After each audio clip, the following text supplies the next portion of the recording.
Remember Me. Elope to the Sea on AO3. Episode 8. Chapter 6. Chess is a wonderful game.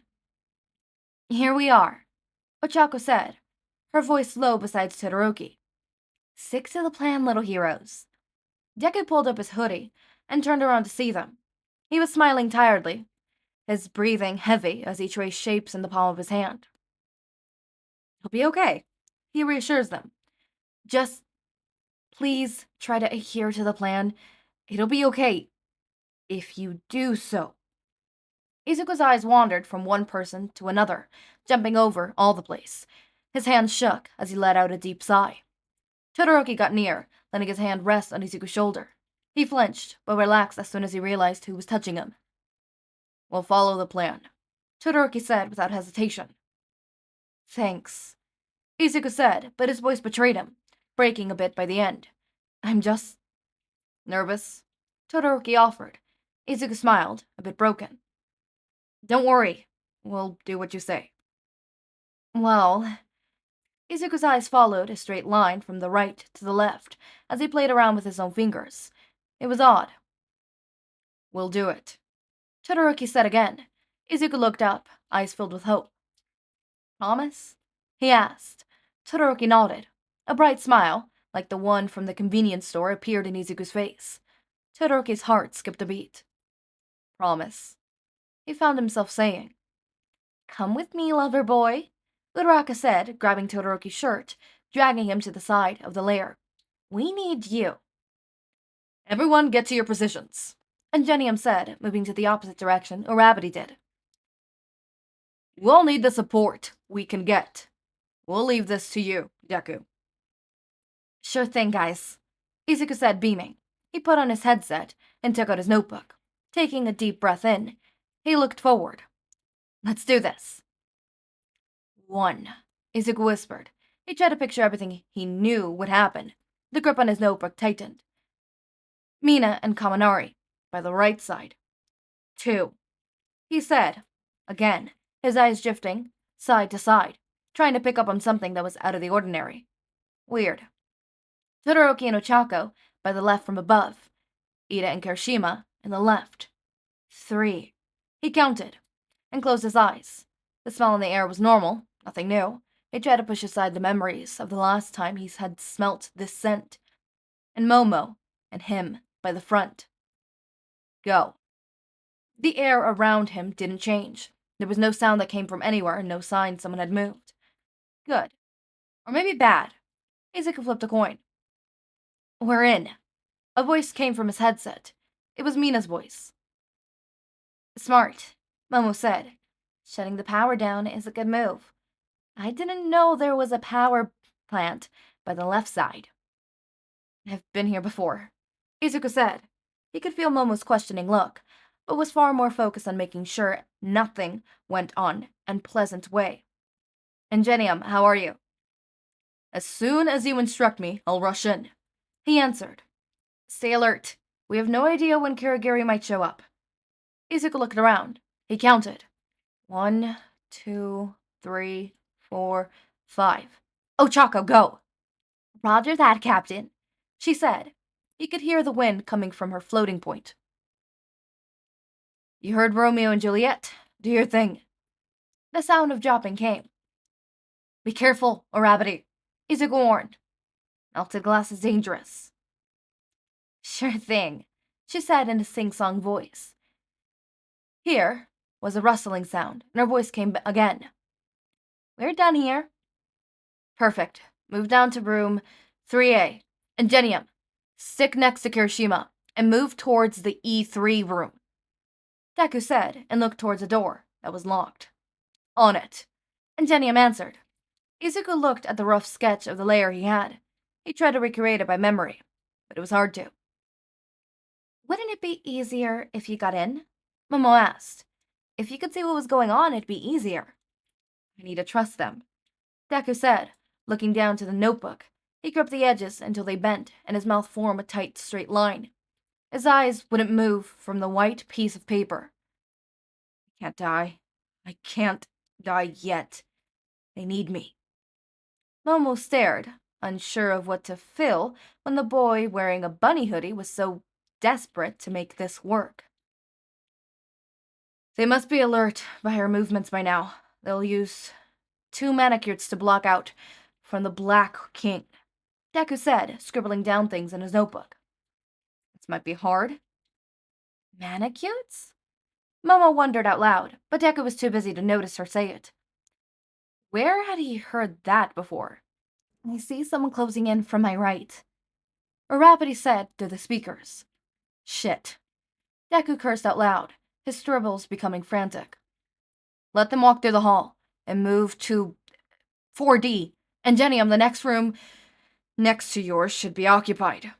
A black F, most likely. Should we eat it? Came the answer. No, Deku said. You could, but it would alert the priestess. We don't want that. You should protect Kirishima and Genium. If you head north, you should end up in the king's chambers. Deku sighed and took up his headset. He got up and turned to see Momo. He gave her a tired smile. I think it's time we head in, he said and looked towards the right side of the building. I trust you, heroes. I don't want you to hurt Kacchan. He's a dearest classmate, Momo said, relaxing her arms. He won't get hurt. Thank you, Deku said, and breathed out. It's time we go in. They both rushed in, making sure to move one step at a time. Deku continued giving instructions, and Momo felt a chill running up her spine when he instructed her to do something. His tone was cold and calculating. For some reason, Momo didn't feel like he could trust in 100%, but still did it, for some sake of saving Katsuki. We are in the king's chambers, and Genium said. Momo expected Izuku to cheer, but he didn't. He remained focused, aware that this was not over yet. Perfect. Send Kirishima first, Izuku said. Tell him I trust this to him. I need to explain the situation to Kacchan and convince him to come to us. And tell him not to tell Kacchan I'm the one behind this. His tone suddenly shifted into an overly cheery one, almost like a kid talking. He would be very angry. Roger, and Genium answered without a moment of hesitation. We should stay here, Izuku said, turning towards Momo. There's a chance that the masquerades realize we sneak past them, and we don't want to face the queen, do we? They might send him to us, if we're not careful, of course. The queen? Momo dared to ask. Who's the queen? I don't like saying his name out loud. Izuku smiled, but his eyes wouldn't settle in the same place. He was nervous. It's bad luck. Oh, Momo wondered. Kirishima did it, and Genium said from the headset. Now what? Gravity, how are you doing in your side? Yeah, a lot of priests here, Gravity said, but then laughed. We're here, at least. All clear, Deku. Ready to move. Perfect. And he looked to the map in his notebook. This part is trickier. Getting in is an easy part. Getting out, that's gonna be a problem. Who the fuck is the one you're talking to, idiot? A familiar voice was heard from Ingenium's headset. Izuku beamed. Ah, that's Kacchan. Say hi to Kacchan, Ingenium. My league sends his regard. Ingenium repeated, making Izuku laugh. You're too formal, Ingenium, he said cheerfully, taking Momo off guard. This was supposedly the most wanted criminal of the moment, the leader of the hero lovers. Why was he acting like a kid? She then realized that he was the same age as her. He was a kid. Ingenium, the knight, is super cheesy, Uraraka said, also laughing through the headset. Ingenium complained with a cut it out Uraraka. Okay, everyone, here's the plan, Izuku said, still laughing a bit. We have to change tactics. Now, Kacchan is our white knight. We have to move carefully surrounding him. Uraraka, Todoroki, move towards the exits and keep the coast clear. And Genium and Kirishima, keep Kacchan safe and move 3 rooms to the left towards E7. Kaminari, Mina, keep the villains from getting near, okay? And what do we do? Momo asked, and Izuku hummed. Well, we're no longer the king, more like the masquerades of control, so we have to be extra careful. They'll most likely send the queen after us, as soon as they realize Kachan is missing. We don't want to die. Die? Momo asked. We just became incoherable pieces on the board, Izuku explained, a wide grin in his face. Kachan is the only one that matters right now. If he's alive and out, then we win. Checkmate. Momo felt another chip up her spine, this time aware of why. They were a game. They weren't lives. This guy saw them as a chess game. The king can't die, she realized. Exactly, that's why Kachan is a king. Neither the League of Villains nor us want to kill him. So he's the king. So, if he's the king, the strongest piece on the board is the queen. Oh, no, Momo said, out loud, her face paling. You said they'll send the queen after us. Yeah, it's our job to stop him, Izuku said, looking down the hall. Or, at least buy time until they reach the exit. How are we gonna stop him? Momo asked, desperate. Izuku turned around, confused look in his face. We? Don't joke, Yorozu. I'm quirkless. He smiled. Stopping Suzumu is your job. Where is Deku? Arabity said, stopping full track as she stepped out of the place. She looked around, her eyes looking everywhere. He was supposed to come out right after us. Deku? Bakugo asked, but was ignored. Do you think he... Todoroki began the question, but Ingenium quickly interrupted. No. He said instantly. He couldn't have gotten captured. He's... Deku! Arabity screamed, forgetting everything completely. She turned around and tried to rush back into the villain's lair, just to be stopped by Ingenium. Arabity, we can't go in. He's in there! He's still in there! Deku is still in there! I need to save him! She screamed, thrashing against Ingenium. I don't care if I die! They can't take Deku again! Remember, Ingenium shouted. He told us to wait 10 seconds. If he wasn't out in 10 seconds after we were, then he wasn't coming out. At this, Arabity calmed down a bit. 1. She counted, her strength leaving her and dropping to the ground. 2, 3, 4, 5. Where's Momo? Kirishima asked, suddenly realizing her friend was missing. She was with Izuku. Todoroki said, his eyes shifting to the door. They were both going to come out, right? Hey, fuckers! Bakugo called, and everyone except the hero lovers turned to see him. What are you all babbling about? Who is this Deku or Izuku or whatever? 8? Ochako began shouting louder, eyes turning to her, who was fighting Iida. 9? Let me go, Ingenium! He's not coming out! I need to help him! If I lose him, I'm not letting you get hurt. I would fail him if I allowed that. Ingenium held her tightly against his chest, preventing her from running off towards the door. He needs me! Uraraka shouted. I need him! I do too, Ingenium said, voice low. But the only direct order he's ever given me was to protect you. You can't do anything stupid, Ochako. Everyone gasped. It was the first time they heard their real name spilling from their lips. Todoroki turned, eyes again at the door, hoping for a sign.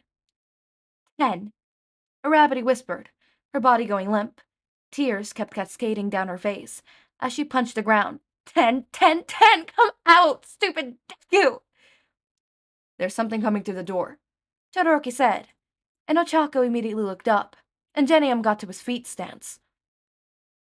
It's Momo! Kaminari shouted in glee. She's okay! Momo! Oh my god! I'm so glad you're fine! Mina rushed, running towards her.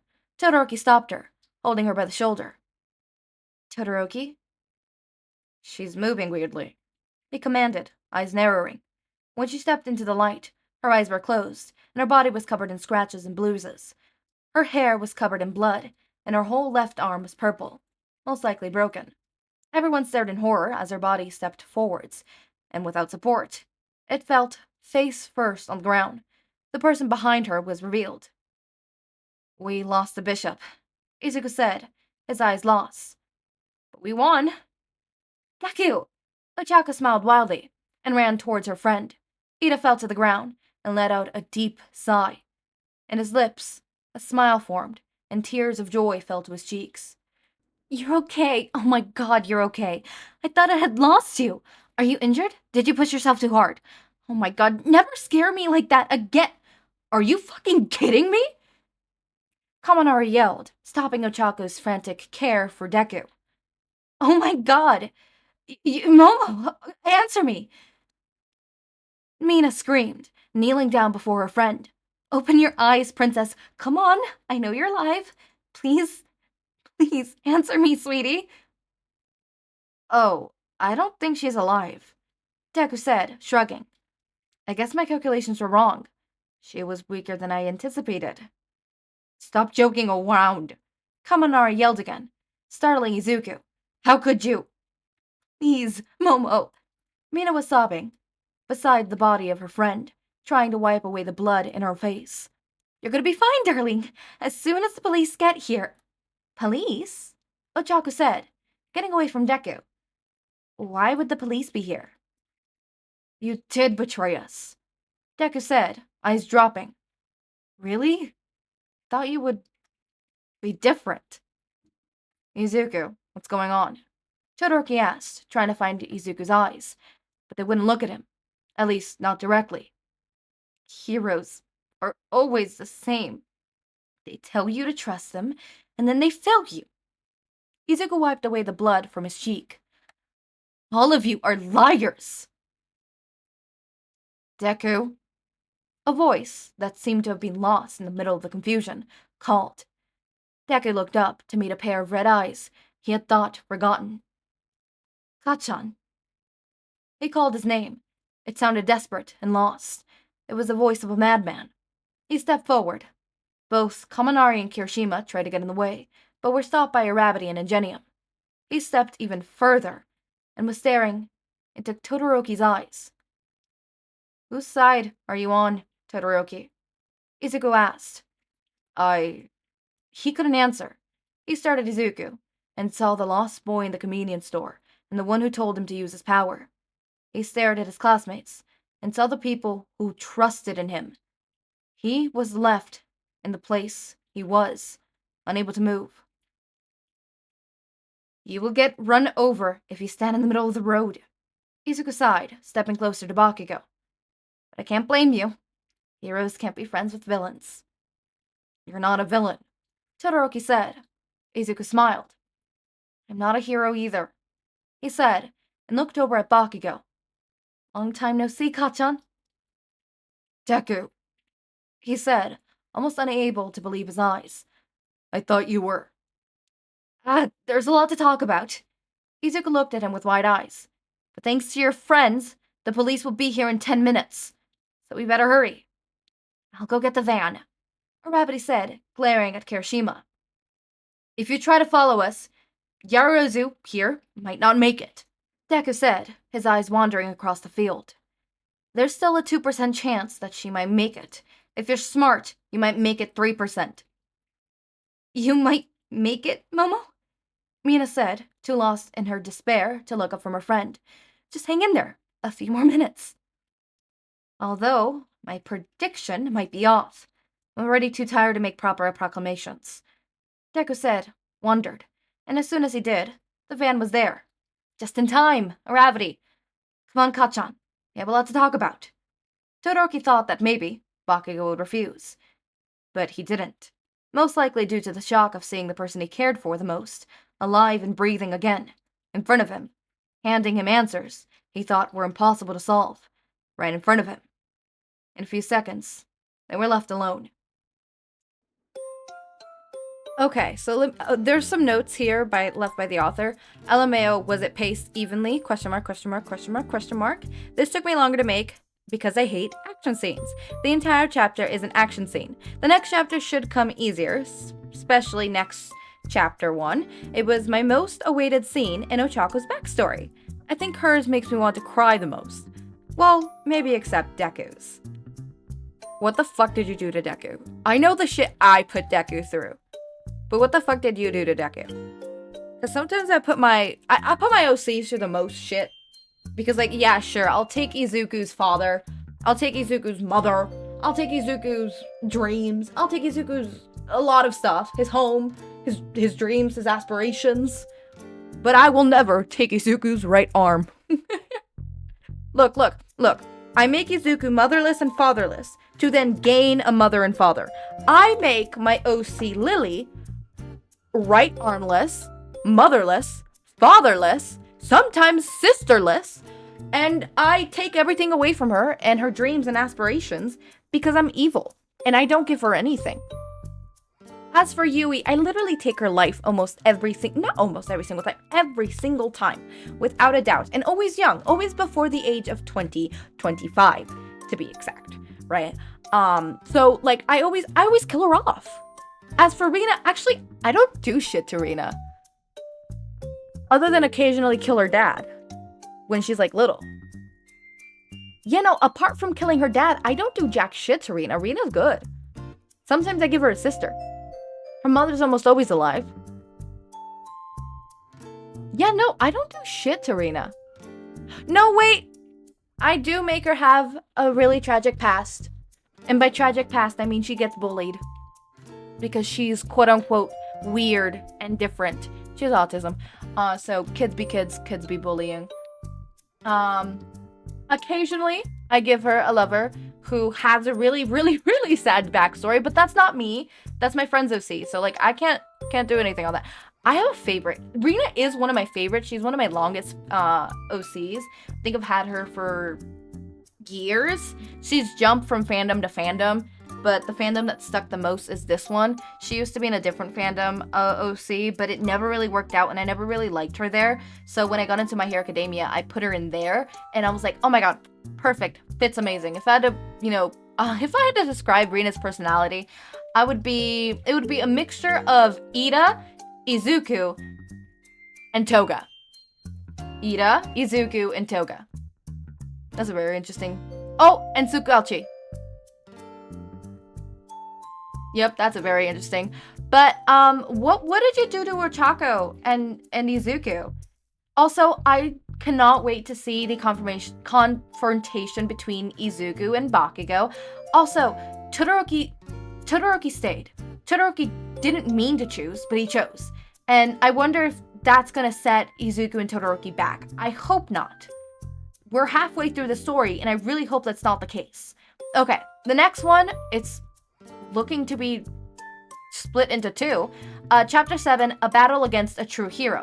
Every hero has a choice, has to make a serious choice. Fight with honor makes your rival fear your voice. Die in a battle to perceive your name, or run from danger just to live another day.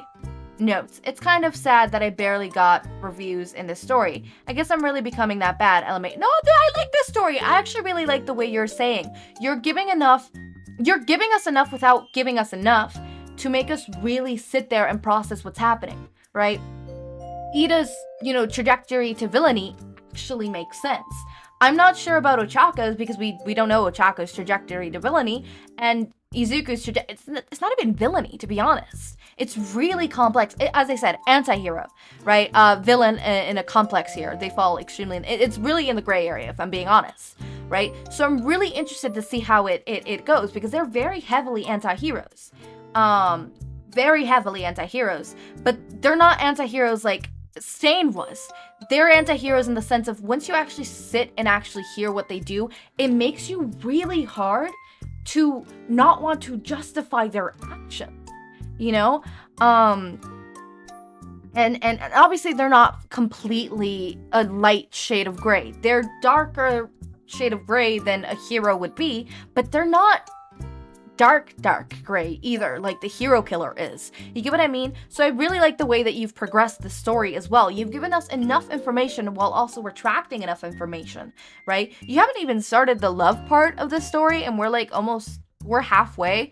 So like I don't know how that's gonna go, if I'm being completely honest, because again, I don't know how that's gonna go. Every person does shit differently, but it could be that you go at it in a more interesting tone, in an interesting way. It could be that you don't. Cool, chill, makes sense. I don't know how you're gonna, hit it, or how that's gonna do, or whatever, but I'm really interested to see how that goes. Seeing how you do suspense and mystery and intrigue, it's really good. Also, no worries, I hate action scenes as well. They're my worst enemy to have to write, and I avoid them at all costs. Sometimes it's uneditable and they have to come along. Like in this instance, you can't just skip to the end of it, like to like the end of the rescue, like, you know what I mean? Like, sometimes you have to do them, and like I completely understand you here. It is so hard to do action scenes, but elope to the sea, I'm actually really enjoying your fic, and I'm really regretting not hitting it. I think what really deterred me from starting up this fic is how little information we get from the beginning, specifically the tags. I would add more tags, right? I don't know exactly what I would add. I mean, you added pretty much a lot of good tags. I would add angst, heavy angst specifically. I would just add a bit more tags. Look at your story and really figure out what are the tags that should be added, to really, give this story oomph, to really give this story what it needs, because you're not adding the tags that need to be added. I'm gonna be honest with you. You need a little more tags, and I don't know, maybe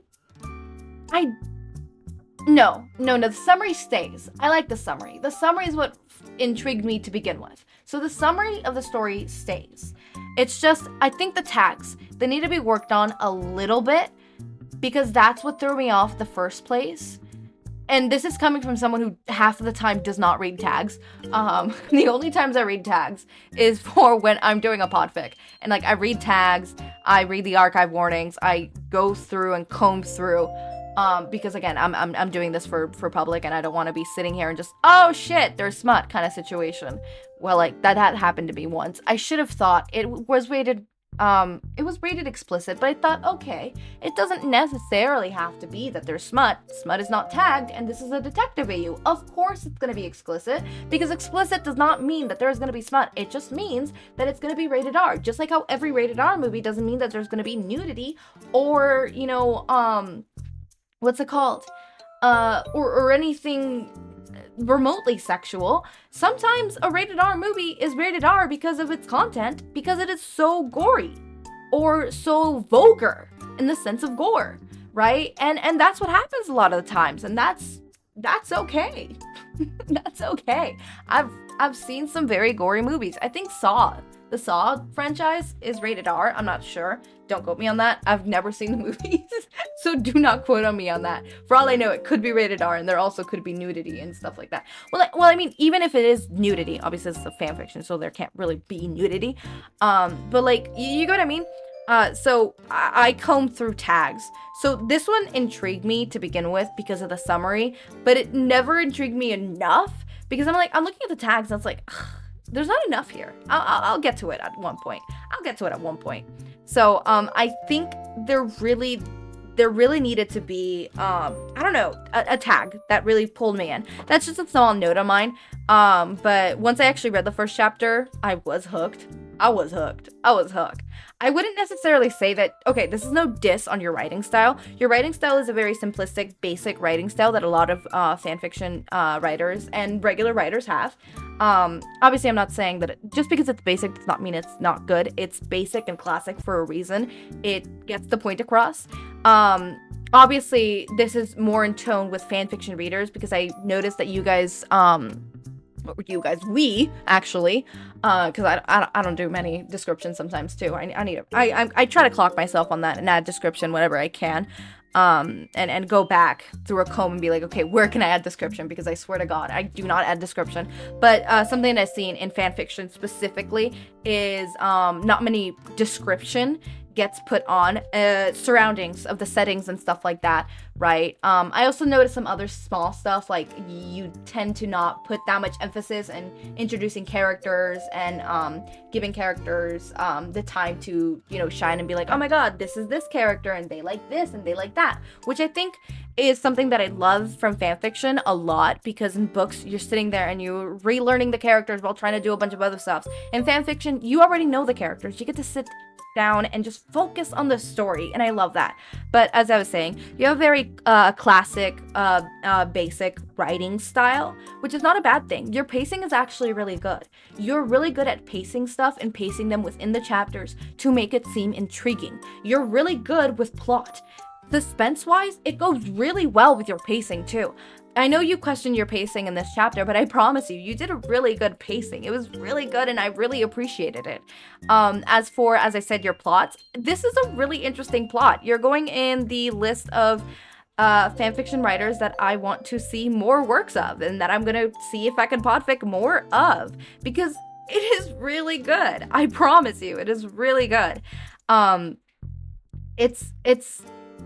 It's good. I don't know what else to say other than it's good and I like it and it's good. What else do I say? I don't know what to say. What? I'm supposed to say words? I don't know words. What are words? All right, what are words? No, really, what are words? Elope. I'm just gonna copy paste her name from over here. But as I said, your pacing was really good. I think you really do good in suspense. I know another fanfiction reader was trying to do something of the sense like this, where there was mystery and allure, and you were trying to... Oh, I remember. I never podficked this, but I did do a fanfiction club on it, and I'm not saying that they didn't hit the mark, because I was sitting there thinking about it, but they were focused on other things instead of that, which is why it never really hit the way they were trying to make it hit, the way that you're hitting that mark of what is good, what is evil, is this really good, is this really evil. Obviously you're not hitting it completely, and that's no spikes on you, mainly because the person again, I mean this. It is nothing against you. I promise you. Because my base point on good story that makes you think of what is good, what is evil, what is truly good, what is truly evil, who's actually good, and really makes you question your morality and your ethics, and the ethics of the world and morality as a whole, and how that, you know, changes from point of view to point of view, and how that really differs depending on the, you know, on the point of view that you're doing. And sometimes there's characters that are innately evil, and yeah, they're doing evil stuff, but for some reason you sit there and you sympathize with them, and you can't truly call them evil too. And that story that I base off of whenever any fan fiction that I read, or any other story that I read or see or watch, tries to, you know, do that whole morality, make you question morality, make you question gray characters and the sense of grayness, and is everything truly black and white? It makes you question stuff like that, and who's actually good and who's actually evil. The basis I go off of is Arcane. And again, as I said, elope to the sea, nothing against you, but Arcane is Arcane. And I'm pretty sure Arcane had like multiple writers in one room doing stuff to do this, and obviously they had a bigger budget, they had a lot more writers to talk about your one person, which you did really good for one person. As I said, I really liked it. It didn't hit the mark that has been set, like the line that has been set for me because of Arcane, but you're close and I really like it. Obviously the stuff that I guess could help out with it would be having more time with the different points of views and seeing the different people, you know, being like, oh, this is this, that is that, this is that, this is that, and this person thinks this way, well, this person thinks that way. Have, not necessarily have the characters themselves start to question their own morality. That could be a plot point that makes you think that, but a good thing would be pinning characters against each other. Like in Arcane, one of the, what's it called? One of the ways that this happens is obviously in the storyline with Caitlyn, Jinx, and Vi. Obviously, we have 3 characters with 3 different points of views and 3 different morality points. We have Caitlyn, who is 100% quote-unquote in the good side, if we view this in a 2D dimensional world. Then we have Vi, which is more, you know, you can't necessarily say they're good or bad, but like they're there and they're in the middle, and most of the time leaning towards the good. And then we have Jinx, right? And a good way of that is, you know, some people would try to have the audience question morality, but have the characters themselves question morality, right? And in this sense, somebody might have Vi question, is my sister really good? Is my sister really bad? Is, you know, Caitlyn really in the right? Is Caitlyn really in the wrong? And stuff like that. But instead, because people don't actually think like that, okay? People don't. At least intentionally, they don't say stuff like that. Yeah, sometimes we do, but it's not natural for that to happen. So instead, what the Arcane writers did was have Vi continuously want her sister to still be Powder. Instead of saying like, oh, my sister is still good, it's my sister is still Powder. My sister is still my sister. My sister is still Powder. Caitlyn knows that her sister is no longer the kid she used to be. That her sister is now Jinx. This person who is clearly not morally good. Right? Clearly. To a certain degree. Right? Because she's also not completely morally bad. Right?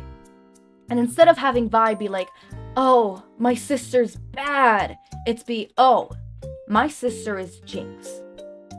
And even when she realizes that her sister is Jinx, she does not let go of the fact that maybe Jinx isn't bad. Especially this in season 2 is when we see this developed. Okay, she cares about this kid. And she's doing all this stuff. Maybe my sister's not bad. But she doesn't outright say it, you know? Just like how when Caitlyn goes through her, I'm gonna become a, what's it called? A dictator arc, right? We never have Vi be like, oh, you're bad, right? Instead, we have that little fight they have where Vi's like, you let this person spew horrible stuff and you fell for it, right? Instead of saying like, you were bad, it's like, you got manipulated, right? And it makes you think, okay, can we really blame her, right? You know what I mean? A lot of this is nuance. Instead of feeding it to the reader, or the watcher, it just generically comes to us. And that's what I love about Arcane. Sorry, I went on a 18-minute rant about Arcane. Anyways, elope to the sea. I'm not saying have a moment where Bakugo is thinking, is Izuku still Izuku? Is Izuku still Izuku, or is he Deku? Well, I mean, the potential is there. But, I mean, we have a good setup for, the 3-person rule thingy here. Someone who's morally really good, somebody who's questionable, and someone who's on the wrong side. But are they really all completely good, evil, and gray? Is it all really black, white, and gray? As I said, a lot of people, when they're talking about morality and stuff like that in gray characters, they just talk about characters in 3 categories.